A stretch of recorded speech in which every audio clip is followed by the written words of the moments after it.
Evita Peron, born into poverty, rose to become the most glamorous and powerful woman in Argentine history.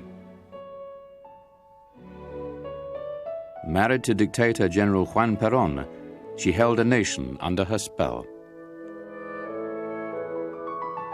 In the late 1940s, Evita was always accompanied by the young wife of a politician, Lilian Largo Marzino de Guardo. Today, Lilian is 88.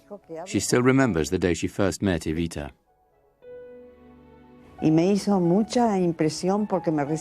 She made a huge impression on me because she welcomed me dressed in the general's pajamas. She had the trousers and the arms rolled up, 2 plaits, no makeup. She looked fabulous, gorgeous.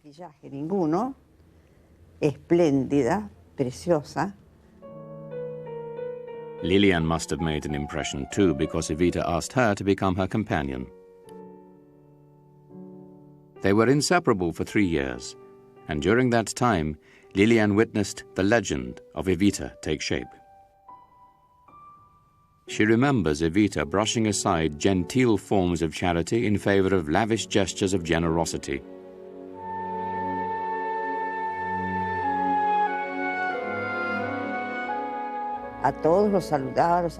She greeted everyone, embraced them, kissed them. And it was quite amazing because there were people with cuts or skin problems, and her own secretary would take her away to dab her face with alcohol.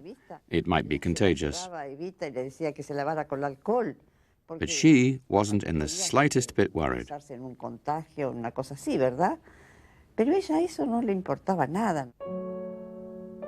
Evita embodied a new kind of glamour and statesmanship that spread beyond Argentina. In June 1947, Evita was invited to tour Europe. But behind the scenes, Lilian was becoming even more indispensable.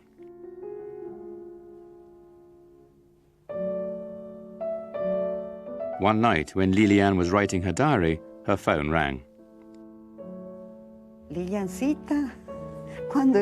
Lilian, darling.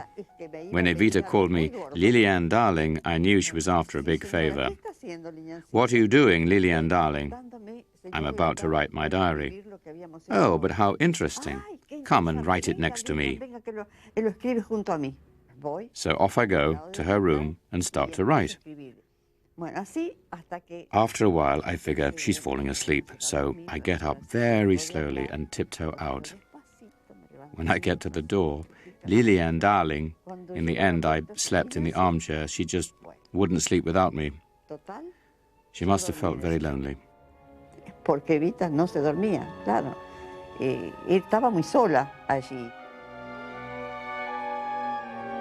On her return from Europe, there were suspicions of ill health, and in 1951, at the age of 32, Evita was diagnosed with terminal cancer.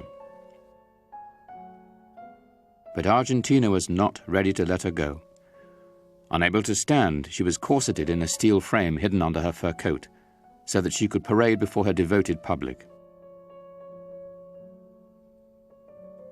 But a short time after, on the 26th of July 1952, she died, throwing a nation into shock.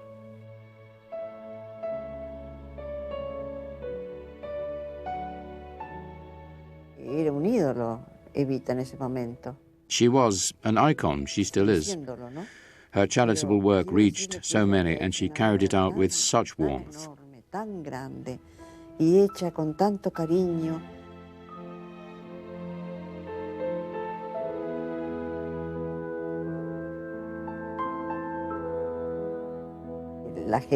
People just worshipped her. It's something I still notice today.